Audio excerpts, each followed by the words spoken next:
नमो नमः छात्राणी। आइए वर्णों का अध्ययन करते हैं। स्वर और व्यंजनों को मैं आपको समझा देती हूँ एक बार। तो स्वर व्यंजन क्या है? भाषा। इन सब से मिलकर क्या बनता है? भाषा। भाषा क्या होती है?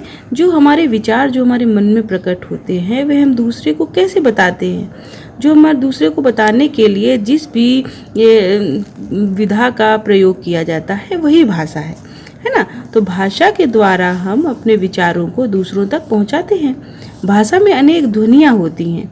ध्वनियों को प्रकट करने वाले प्रतीकों को ही वर्ण कहा जाता है। मतलब ध्वनि जिस से प्रकट हो रही है, जैसे आपने कहा ये ध्वनि निकली, तो इस प्रतीक को क्या प्रकट करता है? छोटा आ इस प्रतीक को प्रकट कर रहा है। तो वही बोल रहे हैं कि ध्वनियों को प्रकट करने वाले प्रतीकों को वर्ण कहा जाता है।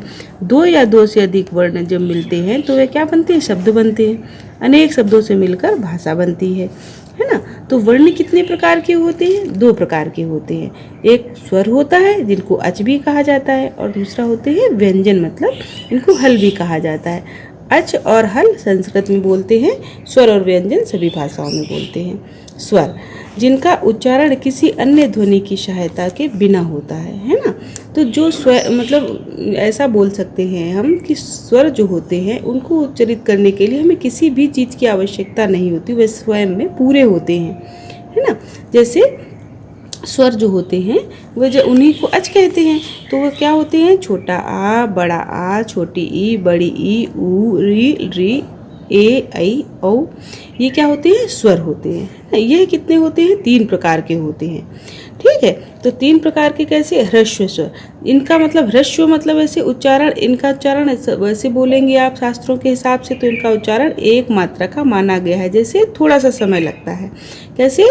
आ, है ना, बोल दिया अपन ने आ, ई, उ, कितना थोड़ा सा समय लगा, तो ये क्या हो गए? छोटे कहलाए। ह्रस्व मतलब छोटा, ह्रस्व स्वर हो गए। दीर्घ स्वर क्या हुए? इनका स्वर उच्चारण समय 2 मात्रा माना गया। जैसे छोटा आ तो बड़ा आ 2 मात्रा का समय लगा ना, तो इसमें मतलब थोड़ा सा ज़्यादा टाइम लगेगा पुकारने में, तो ये क्या कहलाए? आ, ई, ऊ, री इत्यादि, है ना। और आए प्लुत स्वर आए, तो इनका उच्चारण समय 3 मात्रा का माना गया है ना। तो प्लुत मतलब स्वर तो वैसे तो 2 ही होते हैं, इसमें संस्कृत में 3 प्रकार के स्वरों का उच्चारण कहा गया है। इसे अपन बुलाते हैं ना ओम, है ना। या कोई भी स्वर जो देर तक उच्चारित किया जाए वह त्रिमात्रिक माना गया है, उनकी 3 मात्राएं मानी जाती हैं। अब देखते हैं हम व्यंजनों को, जिनका उच्चारण स्वरों की सहायता के बिना नहीं हो सकता है, वह अकेले उच्चारित नहीं किया, वह सिर्फ लिखे जा सकते हैं, है ना। व्यंजन को पूर्ण करने के लिए हमें स्वर के सहयोग लेना ही पड़ता है। जैसे का, खा आदि जो होते हैं वह सभी व्यंजन कहलाते हैं, है ना। तो इनमें जैसे का, खा, अगर आप सेल्फ उच्चारण सदैव ही ऐसे करेंगे बिना मात्रा के उच्चारण, तो सब में छोटे आ का उच्चारण आपको मिलेगा। का, खा सब में आ निकल रहा है, आ की ध्वनि आ रही है ना, वही स्वर है, वही स्वर मिला हुआ है उसमें। जैसे इसमें डंडा लगा देंगे आप तो क्या हो जाए? का, तो बड़ा आ की ध्वनि आने लगी, पर बिना स्वर के हम इसका उच्चारण नहीं कर सकते। बिना स्वर के लिखा कैसे जाएगा? जैसे ये नीचे हलंत लगाया गया है, यह लिखा हुआ है, यह इसका ओरिजिनल स्वरूप है किसका? व्यंजन का। ये देखिए व्यंजन कितने होते हैं? 25 होते हैं। का, और अगर इनको वर्गों में देखेंगे तो उदित कहलाते हैं। कु, चू, टू, तू, पू।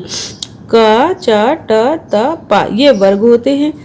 ये देखिए लिखा भी है, वर्ग, है ना। अब मैं इनको आपको इतनी सरल भाषा में समझाऊंगी कि आपको इतने सरल लगने लगेगी संस्कृत की, कभी भी अब ऐसा बोलेंगे ही नहीं कि संस्कृत बहुत ही कठिन है।